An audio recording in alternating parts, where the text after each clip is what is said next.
Hi, my name's Ash. And I'm Callie. And welcome to Paved with Gold, the eating disorder recovery podcast.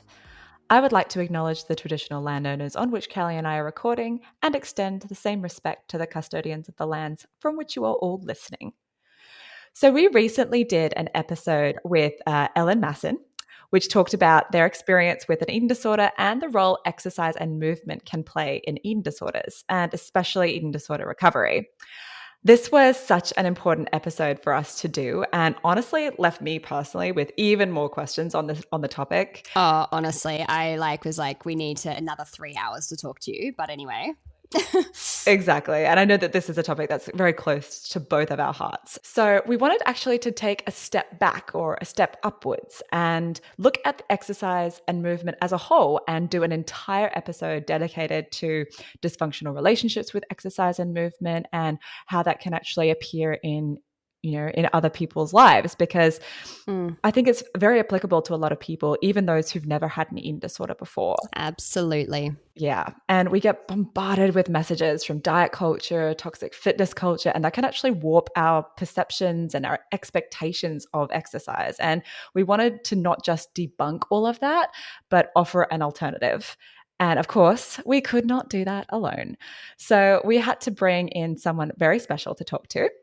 Our guest today is an accredited senior exercise physiologist, clinical supervisor, and she is the founder and director of Autonomy and Movement based in Queensland, which, if I may borrow from her website, exists to help people explore an autonomous, brave, and life-enhancing relationship with movement. We are so chuffed to welcome Alanah Reilly to our podcast. Hello! Thank you. So grateful to be here. So excited to have you here. I wanted to add in there, this is another one of my girl crushes. Yes. I think I say this to everybody, don't I? I think we just have the top tier of people come onto our podcast, and now here's just another one.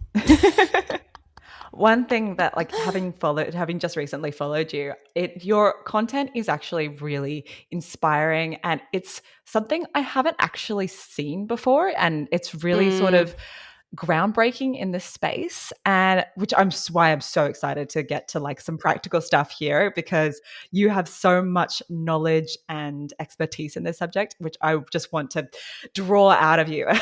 Yeah, and thought-provoking as well, right? Yeah. We spoke the other week, I think, Alanah, just about how needed your profession is, basically. I think especially within the eating disorder and disordered eating kind of space, and we kind of touched it on a bit last week with Ellen as well, but just about how emerging it is, how needed it is within teams, how much we need the information, because we find historically, I guess, that kind of role falls onto people who aren't qualified within that area, and it's just so great to see it coming through. It's such a needed thing, and I just can't wait to keep talking about this really important topic. Thank you. And just even to start, I have all the privilege in the world except for being a male. Essentially, I'm relatively straight, white, straight, educated, all of the things. I am neurodivergent. I've just been diagnosed with ADHD. But other than that, I come from a lot of privilege. And I guess I appreciate that you said that a lot of this is new and sort of quote unquote groundbreaking. And at the same time, there have been people doing this and shouting from the rooftops for a long time. And just because it's coming from maybe someone who has privilege and then puts that out there, it's sort of maybe more heard.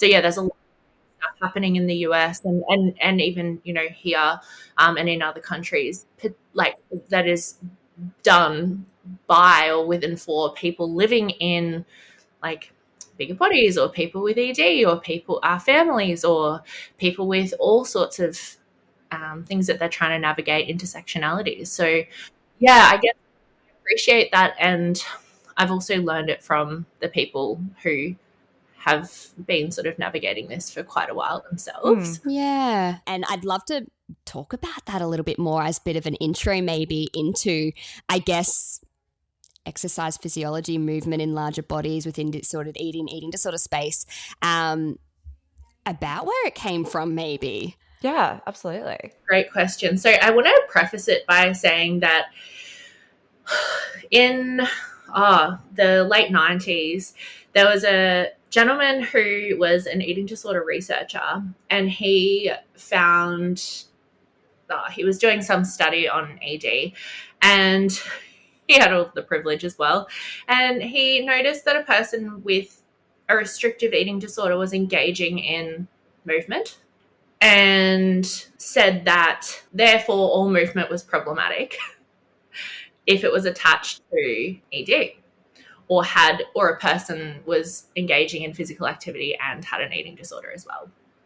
So then that set up the entire field for decades of essentially demonizing all physical activity in recovery, and fear and worrying about medical complications, and are we going to be unintentionally supporting the thoughts, regarding the unhelpful exercise, all that sort of thing. But it wasn't considered that maybe there are types or like a way of interacting with movement that was helpful versus a way that was less helpful. It was very just black and white, which is what we also say about the rigidity of the field itself.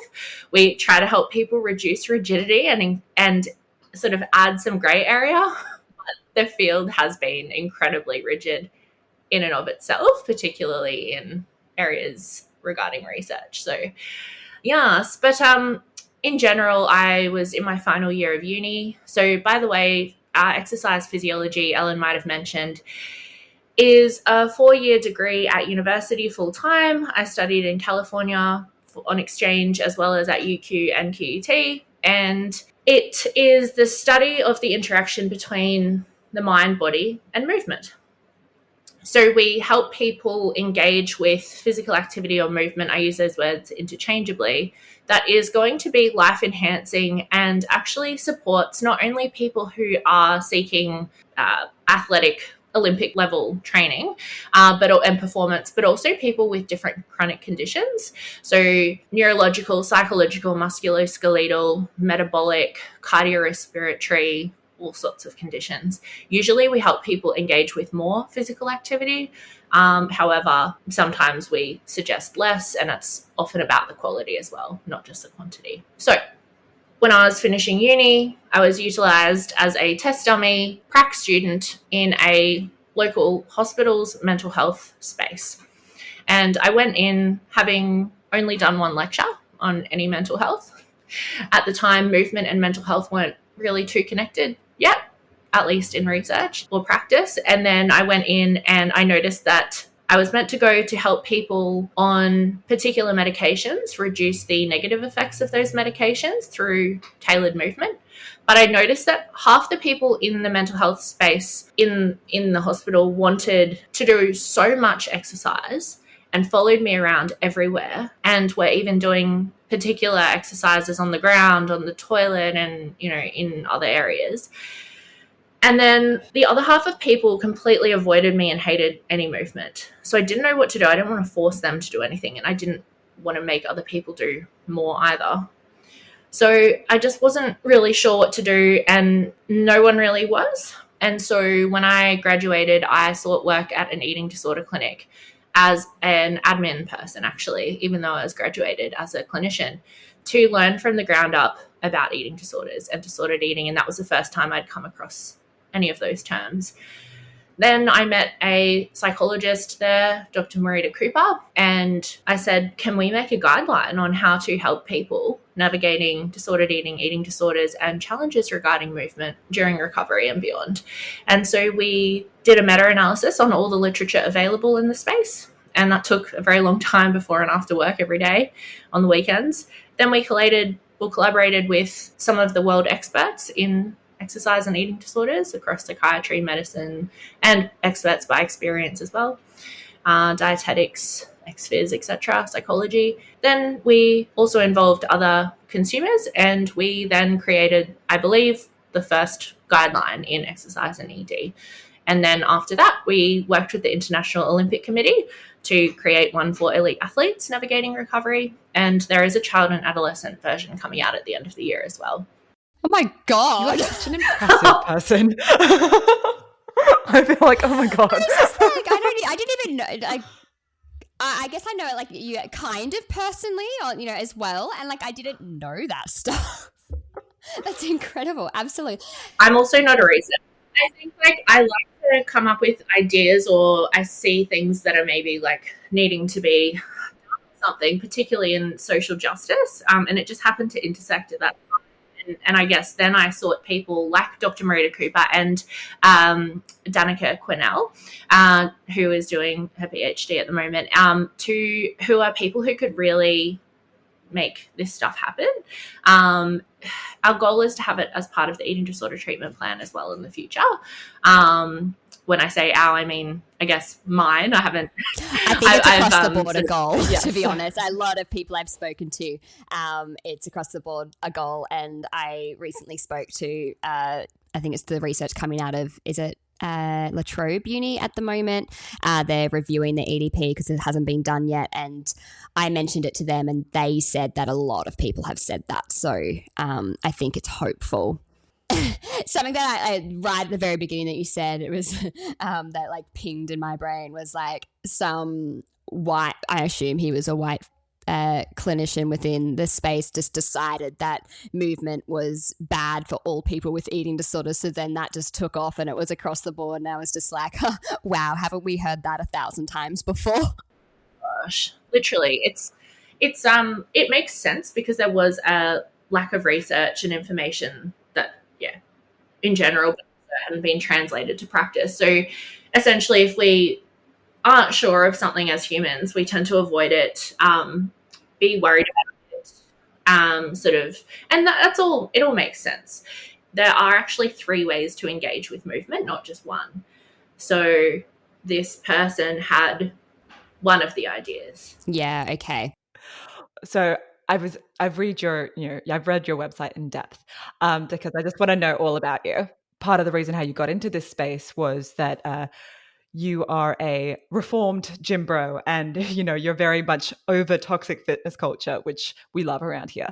So I was wondering if you could actually talk to the effects that toxic fitness culture has and how it could actually damage our relationship with movement as a whole, because all you get bombarded with is, oh, you have to do this and you have to do this many hours, this many days a week. You have to do, it's all of this. You have to. And as soon as you're forced to do something or it's expected, then it kind of takes the joy out of it. So, can you talk a little bit about how we're all affected by these messages? Oh yeah, 100%. So, such an important point. So I actually now think I had undiagnosed orthorexia. So I was, won't sort of go into it, but engaging with behaviors that were not helpful looking back. But I could have sworn at the time that I was a morally good, superior person, right? But I'm also conscious to not sort of mock myself too hard there or others, because I actually genuinely thought that was, I was actually already thinking I was a little bit left of field and amazing, because I would post the strong as the new skinny. Oh, honey, you and I both posted that before. That was progressive though, to be strong. It absolutely was. Yeah. Going to the gym to be strong rather than going to the gym to lose weight or be skinny. Yeah, absolutely. Kind of replaced it a bit. Yeah.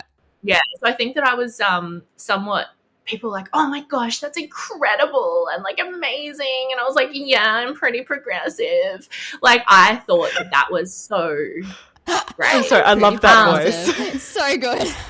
Anyway, but I've also single-handedly like basically ruined my family's relationship with food and movement, and not a good time. So toxic fitness culture, well, firstly, what is it? So I guess in general, we can call it something called dysfunctional exercise or maladaptive movement. There's other terms like compulsive exercise or obligatory exercise, that sort of thing. Now, there is a bit of a blurry line between whether it's with an eating disorder that's diagnosed or whether it's with a subclinical ED, whether it's with like disordered eating, but the general premise of the movement is the same, where it's no longer actually life enhancing. So we look at a person as sort of a number of dimensions: physical, emotional, social, sexual, intellectual, occupational, or productivity. There's spiritual, there's digital, there's environmental and financial, and a couple of others, identity as well. So if the movement is not helping us across our dimensions and is in fact harming us, so we, for example, we are seeking exercise as the only way to cope all the time. And so sometimes we actually need to rest and our muscles and bones haven't recovered properly. But we sort of say, oh, I don't care, I need to just do this exercise to cope. We're at increased risk of injury and illness, and our world becomes smaller, and overtraining syndrome, and our relative energy deficiency in sport, and that affects our mood, and that affects our, as I mentioned, injury, illness risk, reduced performance, like organ concerns, relationship with our bodies, our body image reduces. We're at increased risk of suicide. We are also, more likely to relapse if we also have an ED, so second highest of 50 factors. We're likely to spend longer time in hospital, have poorer prognosis, so longer term outcomes are worse. We'll either avoid movement, so not do it because we hate it and therefore not get the benefits of some physical activity, or we can become super compelled and we get all sorts of types of dependence on exercise, as a result. So there can be biochemical sort of outcomes, it can be psychological, there can be social. If it is making our world a little smaller, or it is making our rigidity increase or our mood worse, or we're so focused on changing our weight, shape, size, or there are rules and rigid thoughts and we feel like we have to meet particular rules and goals at any cost, or it's our only way to cope and feel good or get us to like at least neutral, or we have withdrawals and negative outcomes if we can't do it, or we feel like we have to exercise to feel good or avoid feeling horrible or worse. And lastly, if we have guilt, if we can't do a session, we put ourselves in unsafe situations, so going out into a storm or through injury and illness, that sort of thing. We have a lack of enjoyment, so we force ourselves to do it. These are all things that actually sort of drag us down and really mess with our homeostasis. And it's not just physical or psychological. It can affect us sexually, intellectually, occupationally, financially, through needing more treatment, that sort of thing. So it's just so complicated, but that's one way to engage with movement, is through maladaptive. But then there's also something called therapeutic movement and education, which we encourage. Yeah. Wow. That kind of just like, yeah, like all of it is like, I love the way that you explain it, because it's like, yeah, you can talk about, like, I guess logically on a base level, people know that, yeah, over exercising or what, that narrative is, yeah, it's not great, but to actually go into it and like all of the different aspects that like come into that, it's just so interesting and so complex and so like multidimensional. And again, it's just so important to talk about all these factors, because I don't think people actually think about it in all of these different ways. It kind of just is or it isn't, like that black and white again. Yeah, and I should mention, it's not actually as much about the quantity of movement or how much a person does. Yeah. It's about the quality of the impact. Yeah. Yeah, so do we have feelings of guilt, shame, judgment, rigid rules and thoughts, weight, shape, size driven, appearance driven movement? So for example, my husband Sean, he has a therapeutic relationship with movement, or an intuitive relationship, but his quantity of movement is probably quite high, right? So you can't tell by looking at how much movement a person does or doesn't do what their relationship with it is, because that's actually the predictor. Is a person able to be flexible in changing the time of the session, or increase how much food they're eating, or hydration, or have a rest if they're sick, or just have a rest day because we need rest days, or like what's the purpose behind the movement? There's so many factors that we look at, and we actually have questionnaires to help people understand what their identity and relationship with movement is. Yeah. So what you're saying is it's individual? So individual. I love it, Callie. Such a great leading question. Yes, it is. It's just literally like food. So we say that by failing to help people sort of explore their relationship with movement during and beyond recovery at all stages, by the way, we kind of suppress this possibly very potent predictor of either relapse or recovery, or I know that we don't have a definition for recovery or relapse, but I'm just saying those words still. But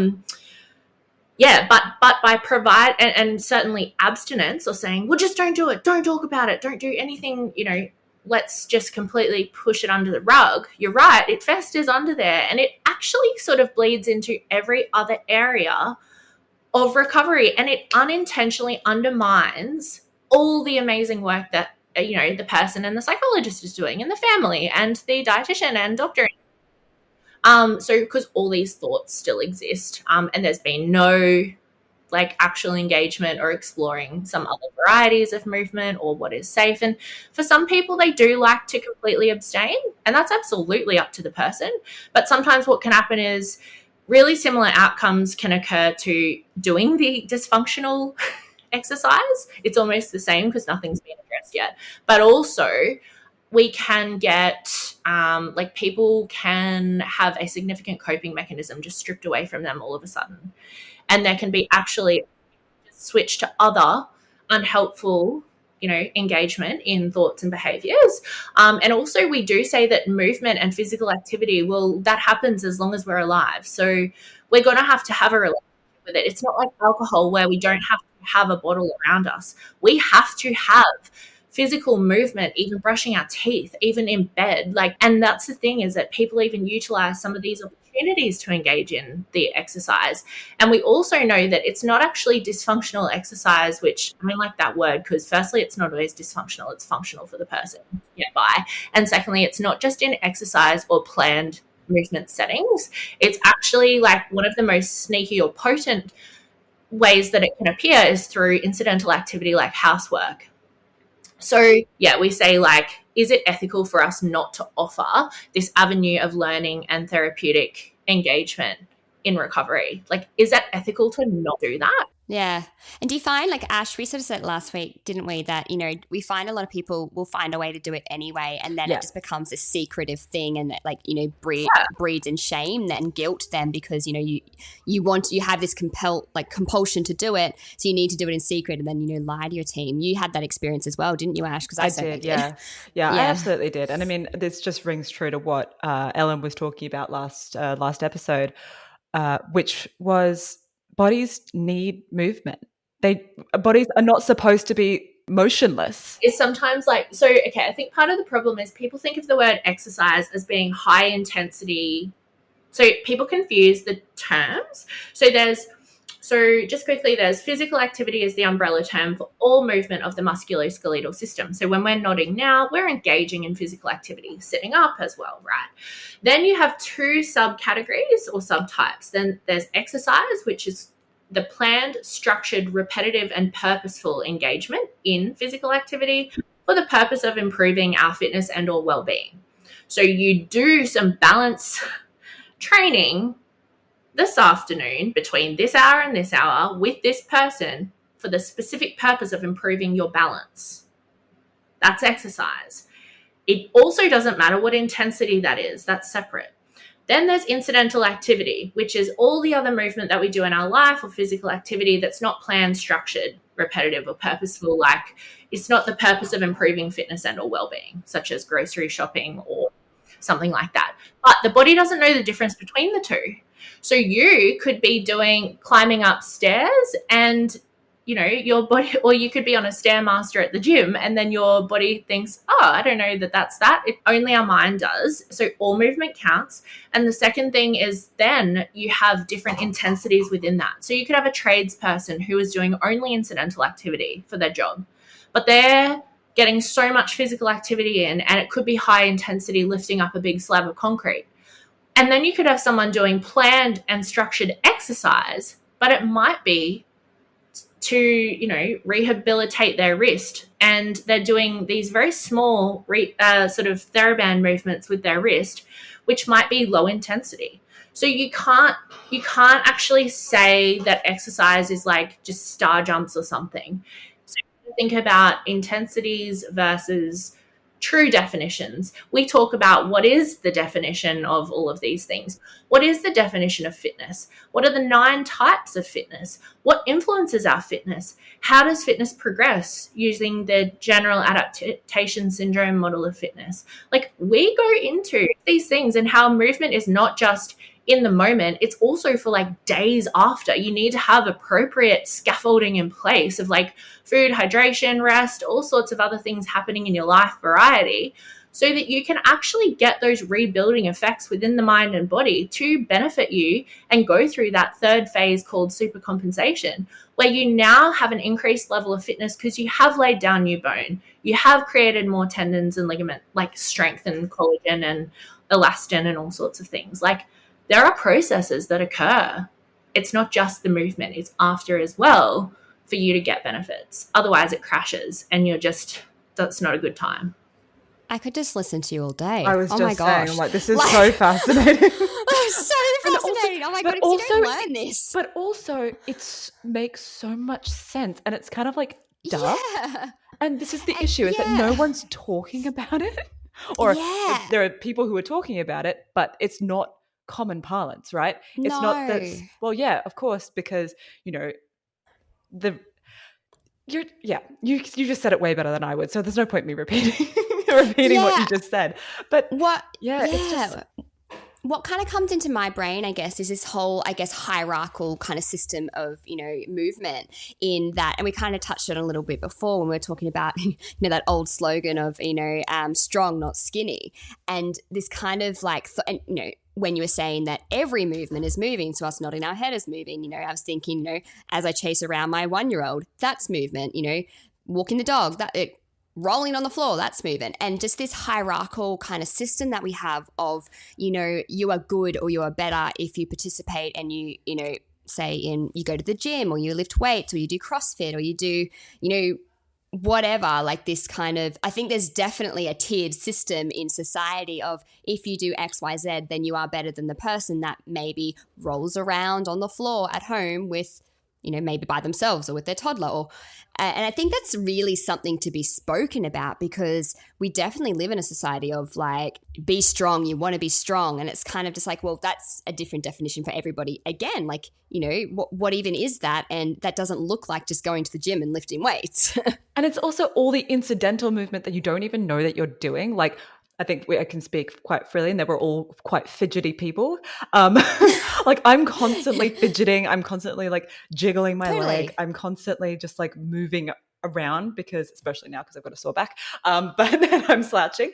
But, you know, it's like all of that as well. It's like we're constantly in movement, and this focus, this hyper focus that I think society has on the only movement that counts is high intensity physical exercise, structured, that's in a gym or in a sort of, you know, running outside, like going on a run or that kind of stuff. It's silly. Fascinating. Yeah. Just quickly on that, right? So there are particular guidelines that do recommend some low, so some medium, and some high intensity movement across a variety of things, such as weightlifting, or for resistance training for muscles and bones and all sorts of stuff. And, you know, some coordination and some balance and some cardiorespiratory and some flexibility and some, you know, proprioception, understanding where your body is in space without looking, all sorts of stuff. So it is recommended for the general population to try and do like a bunch of random stuff. A bunch of things, so that the mind and body can access the different benefits, like having different, you know, nutrients and colors and flavors of food, right? It's the same thing. But there's actually an overarching guideline when certain things in that is just not appropriate because it's too stressful for the mind and body at this time. So what we say is that we want to actually dose our movement. So we have something called a dose-response relationship, whereas if you accidentally overdose your movement to what your mind and body are dealing with at the moment and can handle, that's going to cause more harm than if you didn't do that movement or you did actually lower intensity or less. If everything is tracking along well and you've got flexible thinking and hydration, nourishment, blah, blah, blah, blah, all these other things, then maybe, you can access more of a variety of those things like higher intensity. But exercise is actually stressful for the mind and body. And it's called usually a eustress, EUSTRESS, which is a positive stress that we intentionally place on our mind and body to create sort of a temporarily challenging environment with our homeostasis. So it pushes all our cells to function at their highest level and all sorts of things. And that's called a allostatic state or allostasis. That's the temporary discomfort.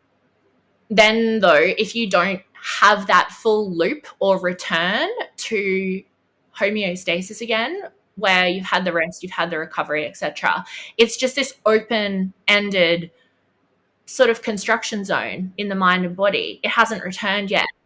And so what happens is when that becomes long-term, it actually turns into chronic conditions such as an ED, such as osteoporosis, such as amenorrhea, not having the period anymore, such as chronic injuries and illnesses of tendons and ligaments and cardiac, right? So it's kind of we need to firstly nurture those things to come back into their homeostasis or their regular state. And then we can start to introduce some more intense movement later once those have got all that they need to not only survive but thrive. So fitness is at the top of, it's the last thing that the mind and body really care about. So they're not going to put energy towards that stuff, like you getting fitter or whatever, when it's I don't have my period. I've got cardiac stuff. It's just not. Yeah. It's not important. It's so funny. I explained that to my clients, obviously not in that intelligent way whatsoever. I explain. I have it in my simplified way. I explain as your body has all of these little holes in it, and if those holes aren't adequately patched up with, adequate rest and nutrition, et cetera, then, doing strength training or whatever is just tearing more holes rather than benefiting you. That's my very simplified way of, and you have holes all in your brain as well that need to be patched up before any of that can be impactful in a positive way. Kind of leads me into, I know you talk a lot about your green flags and your red flags of movement. I feel like that's a good little introduction into that, because it's the first time I've ever seen a proper some tangible that you can use to be I don't know, almost assess before you start a session, right? Whatever your session looks like. Oh gosh, I have all these red flags popping up as I look at this. Oh, maybe today's not the day. Or, oh, green flags. Okay, I'm pretty good to go. Could we talk about that a little bit? Yes, please. Get on your soapbox. Please, absolutely, because I love it. And it's printable and it's everyone needs to get it. But yes, please tell us. Well, we'll be starting an online store in the next few weeks, and Amazing. We have a book. Essentially, I guess the first thing to consider is doing a quick check-in with yourself before you start doing some movement. So we might like to ask ourselves things like, how am I feeling physically right now? So you can ask yourself, do I have any symptoms, injuries, illnesses, soreness, tiredness, hunger, fullness, thirst, nothing in particular, etc. Right? So this isn't good or bad. This is just gathering data, casting a net over yourself before you start to give you information about what movement might be helpful. How am I feeling psychologically? So any thoughts, emotions, or urges? So am I anxious, curious, have an urge to avoid, urge to do, etc.? Am I feeling adequately nourished and hydrated? What movement, either planned or incidental, have I experienced in the last few days? And what do I have coming up in the next few days? Just with movement, but in my life in general. So looking at the past, present, and now. And then what's the purpose of my movement right now? So if it is some of those things like weight, shape, size, rigid rules, only way to feel better because nothing else would work. It might be punishment or compensation or guilt if you don't, a few lack of enjoyment, etc. So those are some ways that you could know that it's not helpful. I've created a whole reason poster or like purpose poster that you can choose more helpful things from. I guess like that's when working with someone who is a clinician in this space can be helpful, because if we have lots of symptoms or lots of, psychological thoughts regarding movement that probably aren't as, helpful or would like to still work through, sometimes starting with lower intensity movement with lots of education and talking and openness can be really helpful. We have a diary template. A lot of it's about the quality. So just really zoning in on what you're wanting to do, why you're wanting to do it. And then when you actually do the movement, you can look at any red flags such as, am I experiencing guilt right now? Exhaustion, punishment, rigid rules. I must go harder or longer. It's the only way to cope. I've got symptoms presenting or worsening like dizziness. I can't rest even if I need to. I have so much dread. I'm pushing my form out of, I'm on my last rep, but I'm about to drop the weight because my arm can't cope with this anymore. It's compensatory. It's full of shame. I'm numbing out or distracted or bored. I've got so much judgment towards myself. It's interrupting other commitments in my life right now. It's gone on a lot longer than what I thought I should. So as in now I'm missing another particular thing I should have been doing. Embarrassment, dehydration or undernourishment or other. So those are some red flags that we've taken from the literature and people's experiences, that even if one of those are present, it doesn't mean we're a bad person. It's just an opportunity to think, okay, like, do I feel that I have capacity to navigate this at the moment and alter it? And if that pops up, we're not saying, oh, well, just don't do any exercise then. Don't do anything. It's about exploring it and changing something. So then we can, I'll just, have a quick stop there because there's more steps. But essentially after that, you can just look at, do I want to change my movement slightly or write some stuff down, and then it will turn into sometimes a whole bunch of green flags. So it's a real experimental process, and that's what we offer in session, is to actually go through this with a variety of types of movement yourself, with someone like myself who can help to actually guide that in the moment.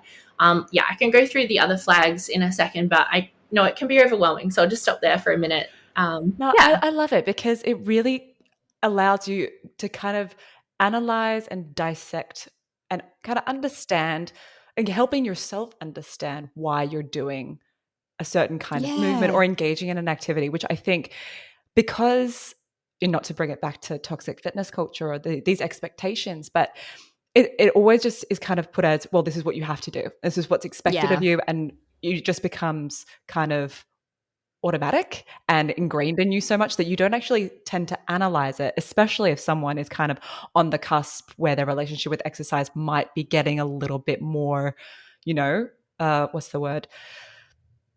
Tenuous, or, not so great. And I think that is just like, those are such really important tools. And I know that I can definitely, use them now, even though I'm even someone who has sort of come out the other side and has worked on their relationship with movement. There's still stuff that still hangs around. Like, for example, yesterday I was, I hadn't been to the gym all week because I was busy, let's be honest. I'd had a crazy busy week, and I ended up going on Friday or Saturday. We went on Saturday, did a good session, enjoyed it. Then yesterday I wasn't feeling great. Couldn't even put my finger on it. I was tired.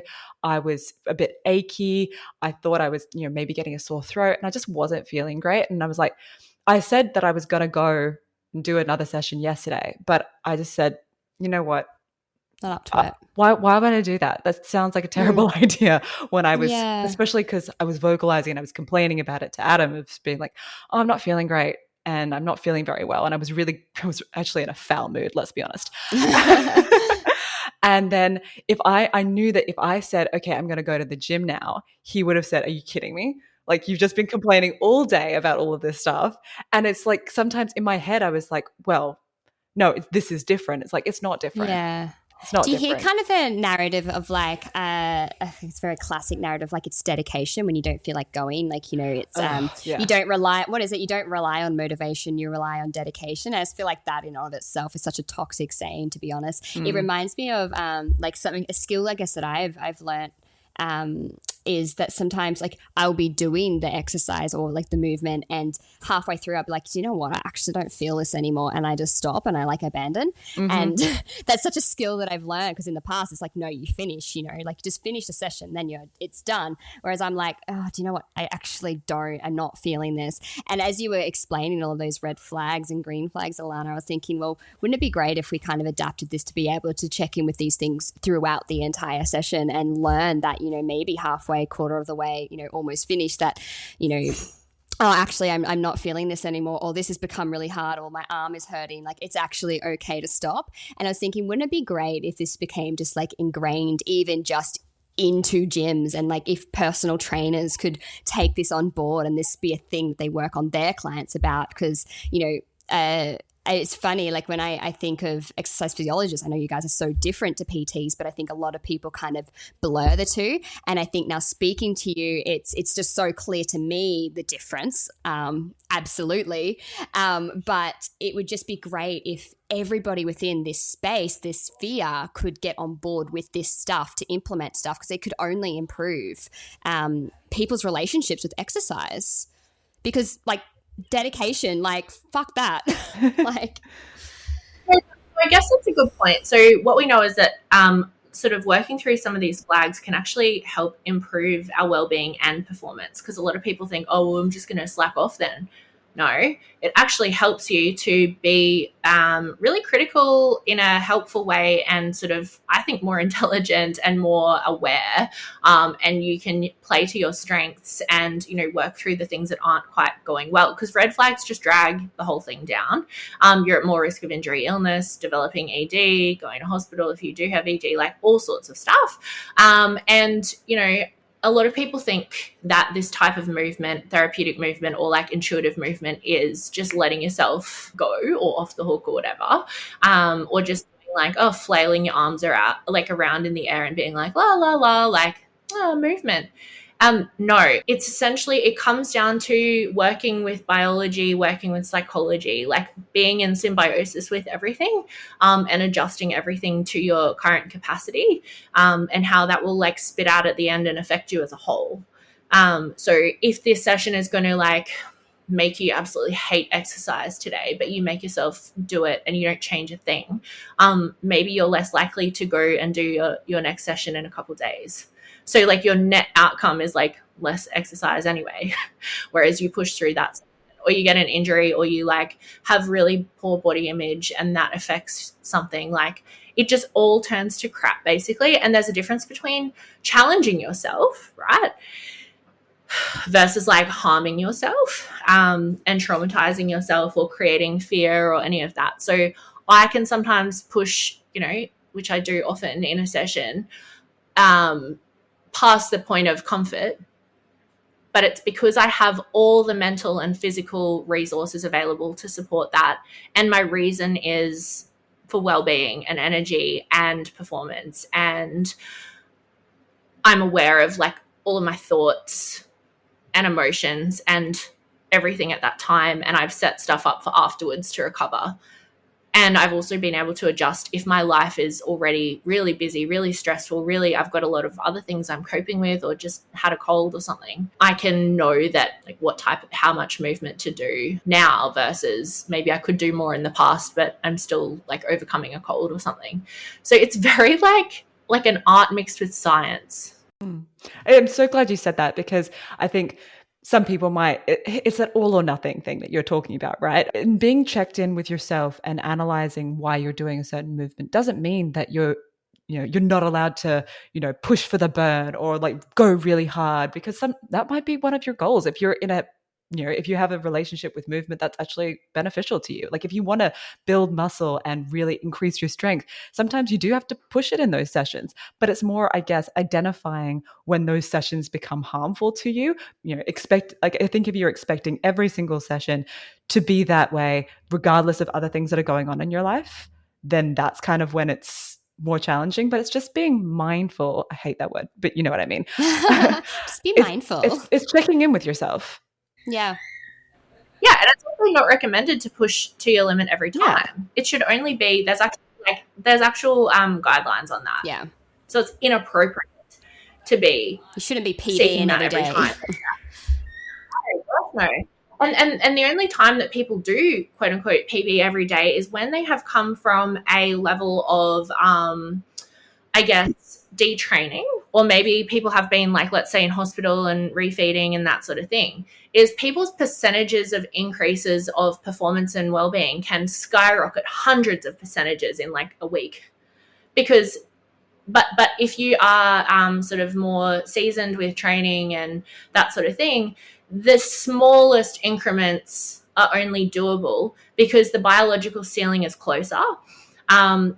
So it's kind of like, yeah, my husband, for example, he probably wouldn't be able to have hundreds of percentages of improvement in his session tomorrow because he's already, trained. Like, he's towards his biological ceiling. Yeah. Whereas if Sean ended up going to hospital and he was on bed rest and then he came out his first week, his capacity would just skyrocket because he's back to normal living again. Yeah, no, that makes total sense. Can I touch on, because I know you touched on a lot earlier about you developed, I'm going to butcher this and get this wrong, but you developed something for professional athletes who perhaps are recovering from eating disorders as well. Because as we talk about all of this, I know that it can be a little bit different for professional athletes. And I think of my clients who are professional athletes, and for me, it's like, obviously I'm completely out of my sphere of capability to talk about it. But, when they tell me what their training schedule is, I'm like, oh my God, like that's intense. But they're professional athletes, so, to be, that's their, I guess, their career, or their, that's their goal. Can we maybe touch on that a little bit? Because we also know that within that kind of sphere of thing, there's a lot of disordered eating and eating disorders going on. Yes. And I think Future it's such episode, an important. I'm working on it.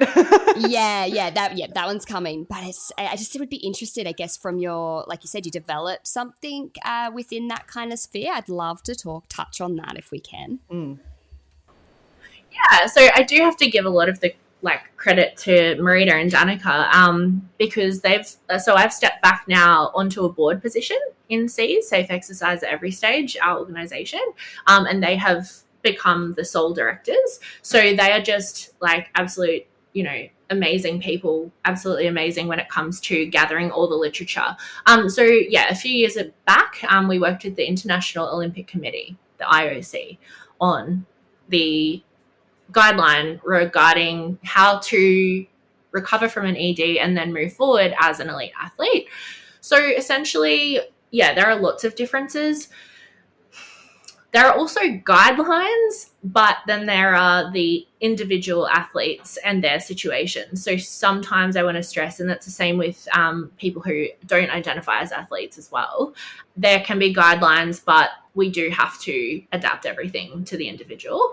And it might be via something like a harm minimization approach, or it might be dealing with, maybe coaches or contracts or something like that, where actually we can't sort of bring everything into the most favorable situation right now. How can we do our best to get closest to that though?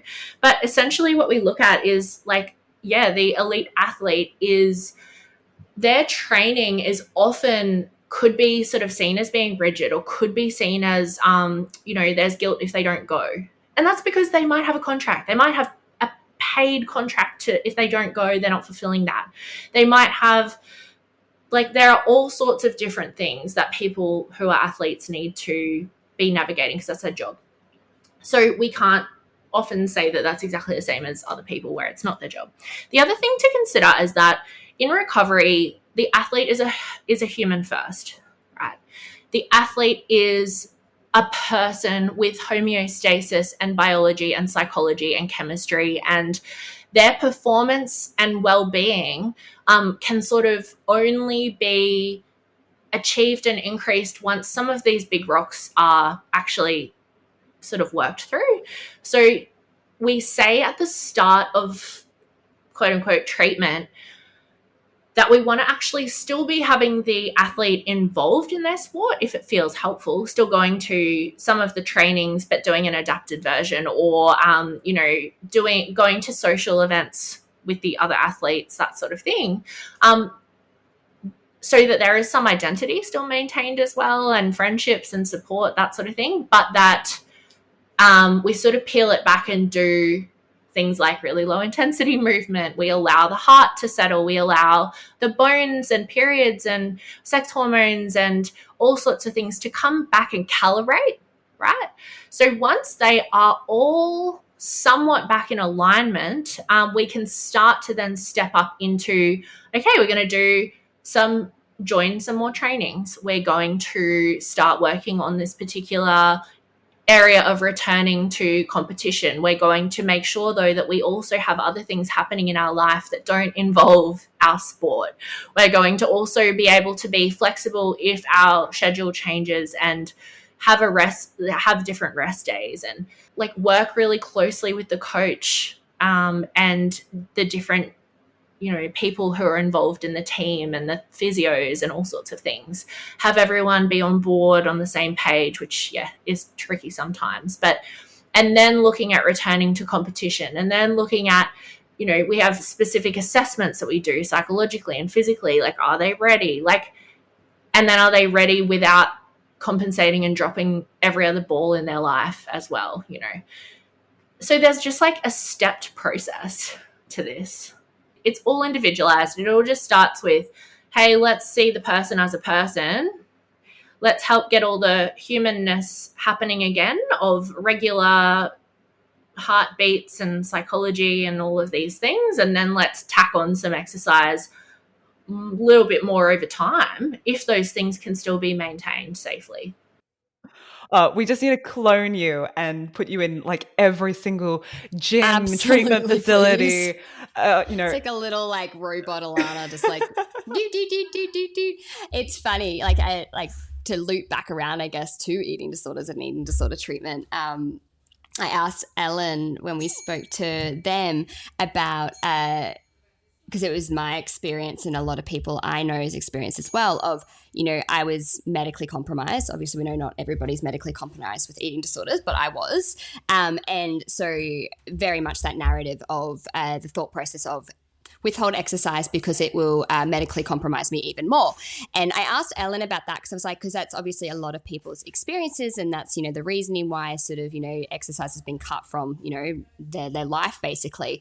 And I guess I just asked them because I was curious, it's like in that sort of scenario, like what do we do? Like what's an exercise physiologist obviously hopefully will be then be brought in and part of that team if that's like a key part of their eating disorder. But is it possible for them to still do exercise? Is it, is it safe? And they basically said, yes, like it's always, because like we sort of discussed a bit earlier, you're going to try and do it anyway. It's just, it's squashing it down rather than just addressing it. I was just wondering your kind of thought process around that. I think it's probably the same, but I just find it a really interesting topic for, I guess, all of our listeners as well. Yeah, absolutely. So I guess with the therapeutic movement and education, that is actually looking at a couple of things and considers things like safety, collaboration, nutritionally supported movement, stepped and graded movement, movement based on different symptoms, and mental flexibility, can be like sort of with someone, so not alone. There's all these holistic, so thinking about how it affects the person, not just medically, but also maybe psychologically.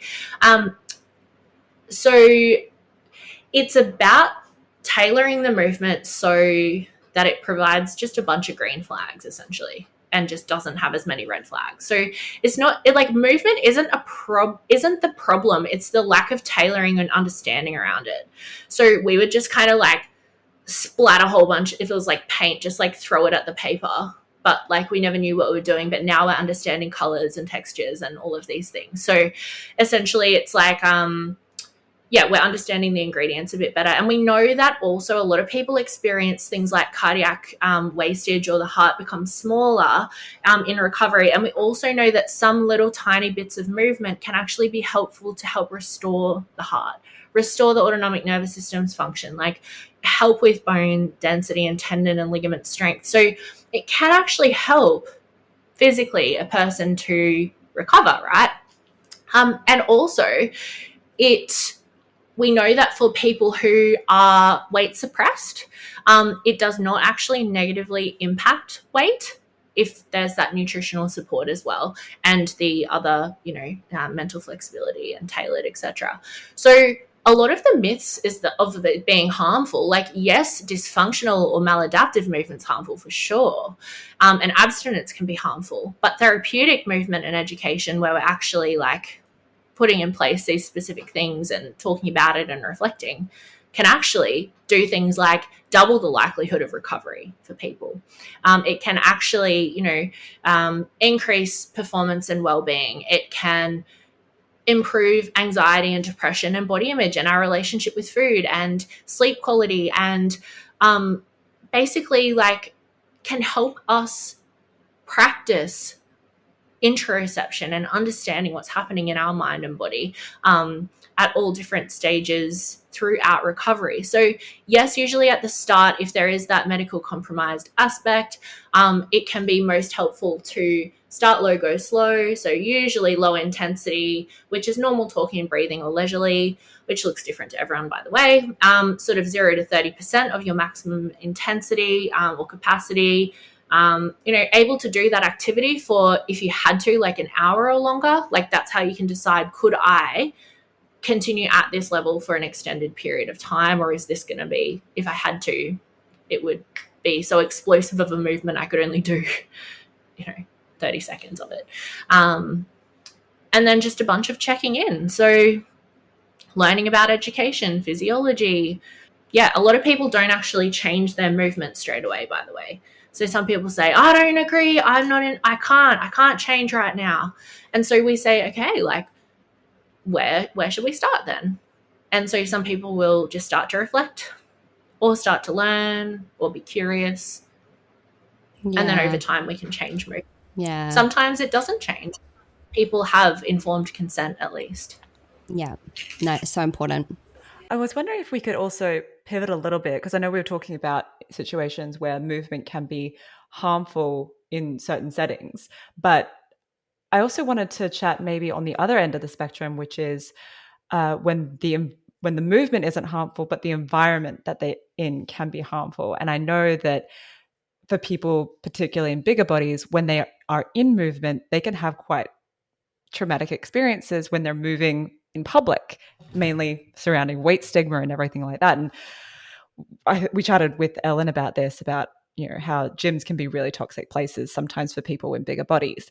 And I know that one thing that you're doing, which I absolutely love, which is your Movement My Way classes, which, again, I just wish that I was in Brisbane, because I want to do all of them and they're amazing and they sound so much fun, but also changing the way people can move in safe spaces. So can you firstly tell us a little bit about these Movement My Way classes, how they came about, and also for those who are unable to attend those classes, what are some tips for people who are in bigger bodies that they can take away and apply in their own environments?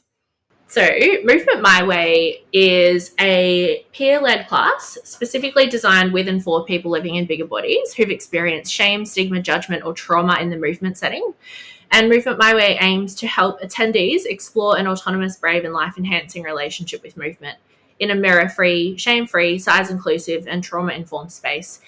So Movement My Way, there are a couple of versions. So we have the signature, which is doing a little bit of all types of movement and then noticing red and green flags. And essentially, it's also obviously sort of very accepting of different people's size, weight, shapes, sort of intersectionalities, sexualities, identities, etc., neurodivergence.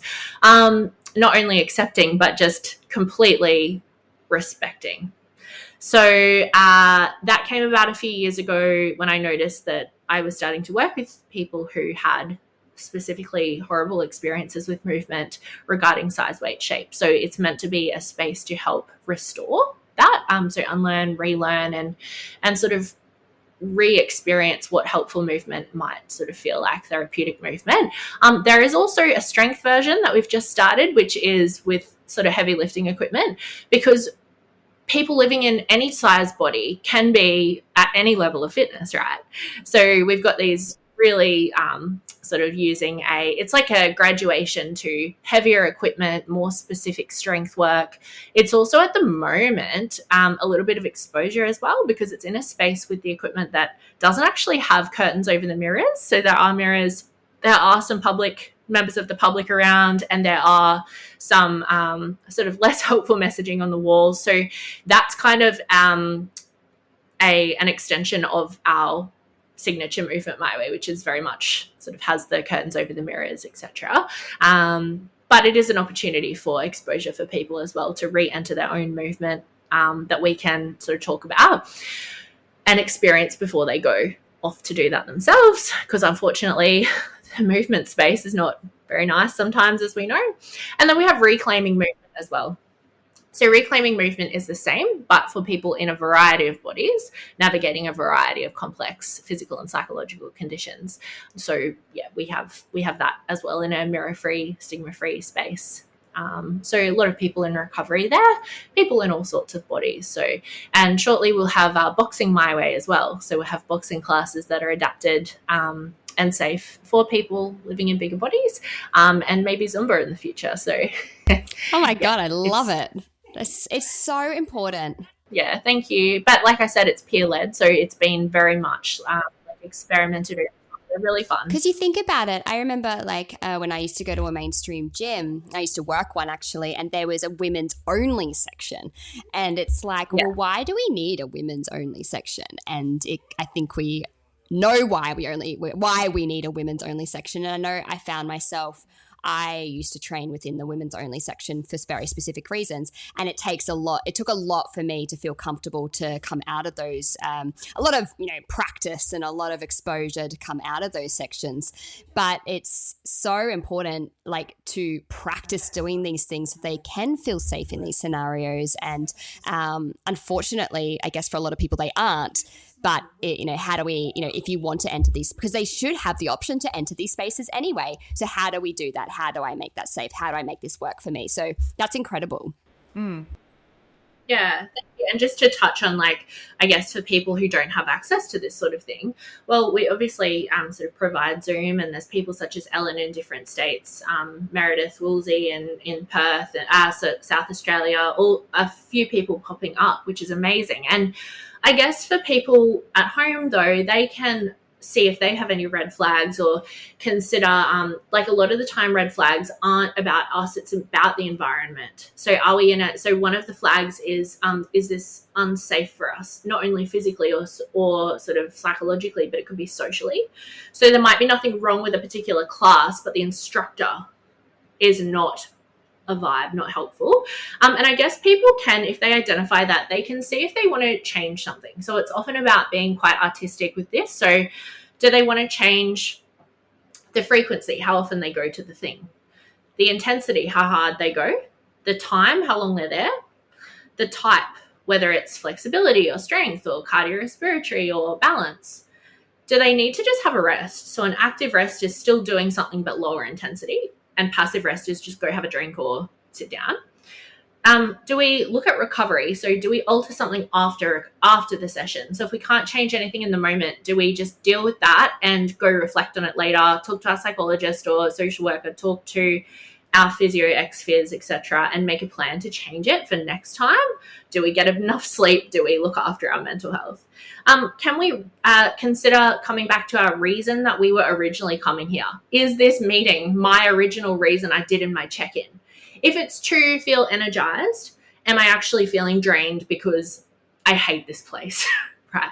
And then reframe. Could it be, instead of I'm the problem, it's my body, etc., could it be reframing to, that's the message I've been told. I have every right to be here. but this is the society and the toxic culture that I'm in at the moment. So really reframing, and then safety and seeking support. So am I actually safe? Can I sort of move through this, or should I sort of find somewhere else? Can I chat with someone? And intuition. So does the movement align with my values, and this whole place align with my values? Does does it support all my dimensions of well-being? Well, it might support me physically because there's equipment here, but is it supporting me emotionally? No. So it's more about, like, because you want to get a bunch of green flags. So you just change some of those things. You might end up going to a different place, or you might get your movement done, put your headphones in, and then head off and, make a plan to go somewhere different next time or something like that. So we want to have green flags in movement, which are things like that it's energy enhancing, can be fun, hydrated and nourished, we're focused and present, it aligns with our values, we are able to actually do the movement confidently and safely. There's choice, not an obligation. That's a big one. We have variety in our movement. We are able to have some flexible thinking as well. It's sustainable, not only in that session, but in our lives. It's safe emotionally, physically, and socially. We're noticing our minds and body's cues, not suppressing them. So if we have a knee flare, we can say, okay, I noticed that. I'm going to change my movement slightly to accommodate and not make it worse. We might just keep hammering on. That's a red flag, but a green is like noticing that even. It fits into our schedule. We're trying something new and it's rejuvenating or other. And yeah, it's not about that if you have a red flag that's so bad and you're so bad and it's everything. Like, stop, it's more don't like, do it. Like, it's just, yeah. Just an opportunity. It's like a little sort of little light that pops up that you can just see, oh, do I want to like look at that? Check engine light. Yeah. And movement doesn't have to be like, you actually can change it just slightly. Like I might even add or reduce reps if I'm feeling in a particular way. So it's not always for people about just doing less or anything. I don't want to promote doing a lot more, but I'm just saying it's not just do less. It's like if you're feeling particularly good and fine, you can do some more as well. It's not harmful. Just should be green flags. I want to bring this in for a landing because I know that, we don't want to take up too much of your time. But before you go, what is sort of, I know that we've kind of, we could probably, this is a really hard question to answer, and I apologize, but what is like the one bit of advice that you think is the most valuable to give someone who either is struggling with their relationship with movement or almost like on the cusp of realizing that something's not great here? Like if they're listening to this podcast and being, oh, maybe I need to sort of check in with myself and reevaluate this. What is a bit of advice that you could give someone? Like, one to three bits of advice, because I know it's like trying to pick a favorite child. Such a good question. Okay, one. So, well, yeah, essentially, again, individualized, but I would just invite you to be curious, right? So think about, you can jot down specific things, think, oh, okay, what's sort of happening here? What's actually working really well for me right now? And what's maybe some stuff that is sort of maybe impeding things? Because we don't want to say it's all good or all bad. There's probably a little bit of all of the things, some neutral. So you could do an old pros and cons list, or you could chat with your a loved one or a support person or a team member. And you can certainly seek the support of someone such as myself or Ellen. There's a few other people around. There's still quite an emerging field, so not too many people to choose from yet. But yeah, you can definitely start to think about, what is the purpose of my movement? What am I actually wanting to get from it? Is it mental health? Is it fitness? Is it energy? Is it weight, shape, size, right? So is it feeling accomplished because the whole rest of our lives isn't feeling good? It's the only way we can cope, right? So being so open and honest and curious about these things and non-judgmental if possible, because I really believe we're all doing the best we can with what we have access to at this time. And the world is a hard place, right? So, and movement has been, this really up and down part of our existence and world. And some say it's so healthy and great, and others say, no, it's toxic. So it's confusing. But defining what it is that you would like your movement to look like in your life and your relationship with it, and then comparing that maybe to now, and that can help you to pinpoint exactly where the areas are that aren't too helpful. So yeah, just having a look and then checking in with someone that you trust to see where to from here. Definitely following a diverse lot of bodies on Instagram and online, really checking your feed for what is coming up all of the time, considering whether it's friendship groups are saying or doing things, your identity, your self-worth. There's just so much that we can do. So take a stock take of the people that are sort of popping up in your life and in your feeds and in your interactions, because as someone who used to follow a bunch of those kind of unhelpful voices online, unfollowing those has been just such an easy first step. Oh, totally. Because you just don't know that it's there, and it's exactly what you need, right? Yeah. Well, and also on a lot of our Instagram platforms, we have, so for example, on mine at the EDEP, I have a bunch of highlights, and they are all amazing accounts of people who are in diverse bodies, have limb differences, all sorts of things, just absolutely dominating in the movement space, and all sorts of messages as well around, I guess hopefully less harmful things and more things as well. I love that.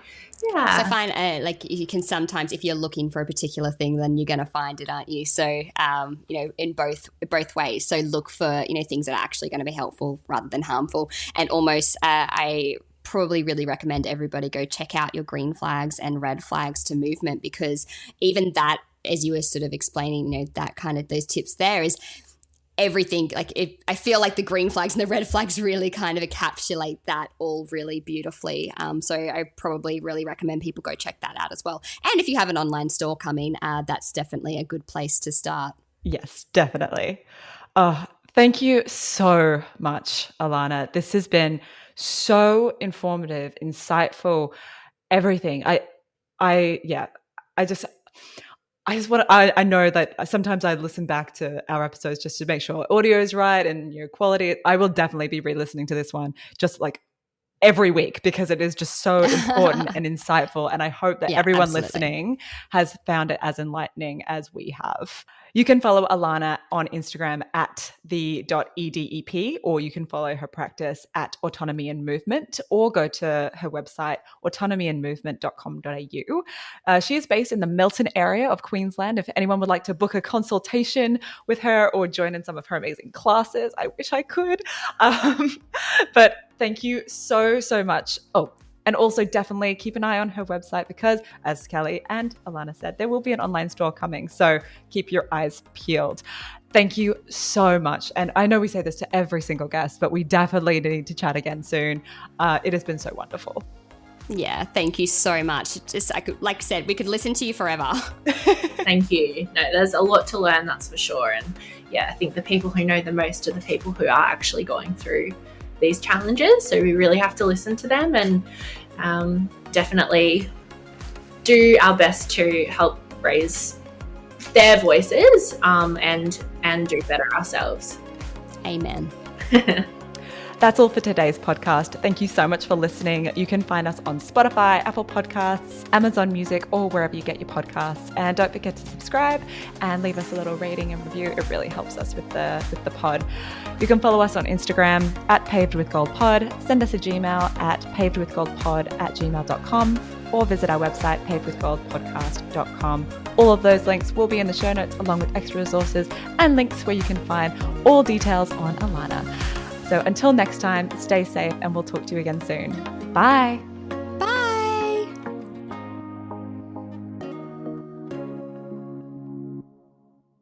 This podcast is general in nature and has not taken your personal circumstances or medical history into account. We are here to share our own experiences and the things that we have found helpful throughout our own personal recovery journeys.